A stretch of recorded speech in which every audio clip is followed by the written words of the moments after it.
Hello, everyone. My name is Elijah Watkins, and I will be talking to you today about the field of brain computer communication, as well as the ethics regarding the access to your mind for the greater good.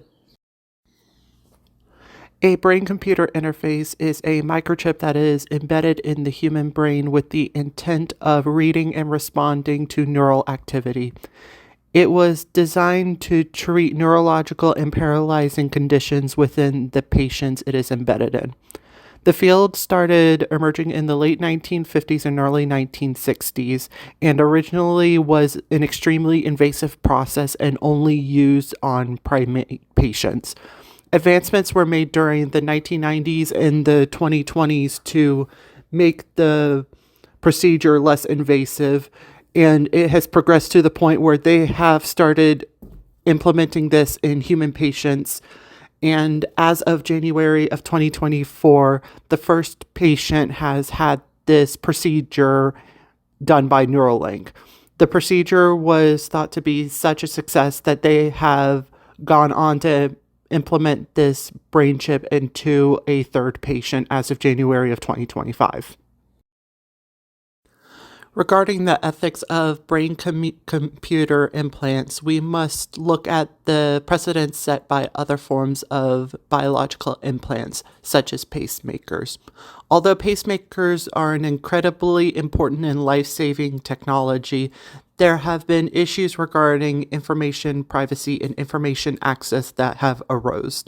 For example, often patients do not know if their data is being protected, and they often do not know who exactly is accessing their data.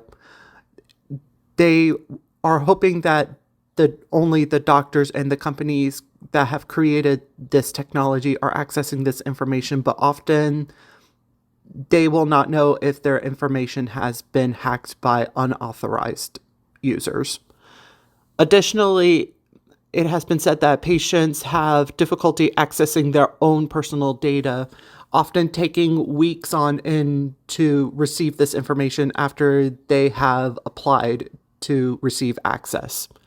And this matters because the precedents that have been set regarding the information privacy in pacemakers will most likely apply to the emerging technology that is brain computer interfaces.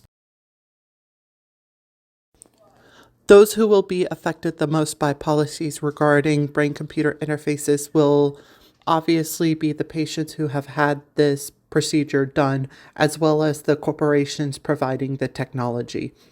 Additionally, other key factors and key party members that will be affected by this technology are the medical professionals who require and ask for this technology and this information, as well as federal agencies who are tasked with drafting regulation and protections for those who have this implant.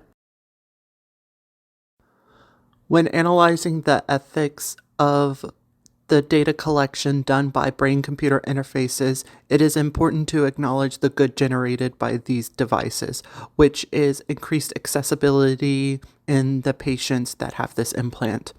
In order for this technology to work, there needs to be a constant dialogue between the brain and the interface.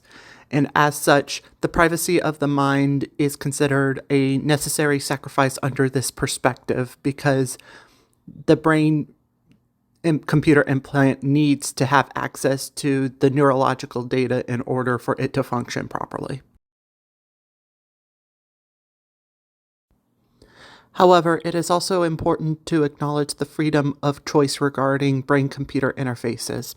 Although it is said that the patient will often consent to getting this implant, especially if it is something that treats a debilitating condition, because patients do not know what is being done with their health data, nor who is able to access it, the limitation of the access of the patient to their own data can be said to be treating the patient as a means to a profit instead of a person in their own right.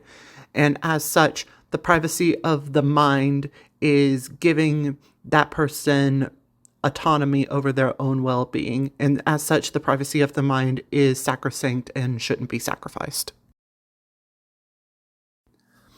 A brief summary of the arguments that are made is, on one hand, you could argue that the privacy of the mind is a necessary sacrifice because in order for this technology that treats debilitating conditions to work, there needs to be a constant dialogue between the technology and the organ in question.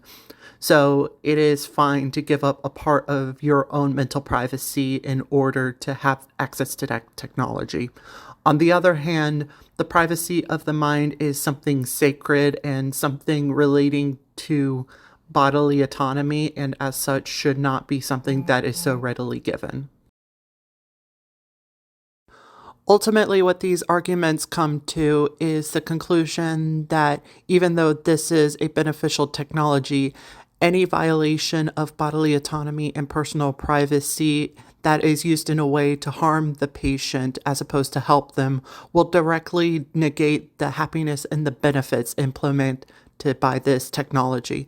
And as such, the privacy of the mind is something that is sacrosanct, and brain-computer interfaces need to be heavily regulated as they are coming to be an emergent technology.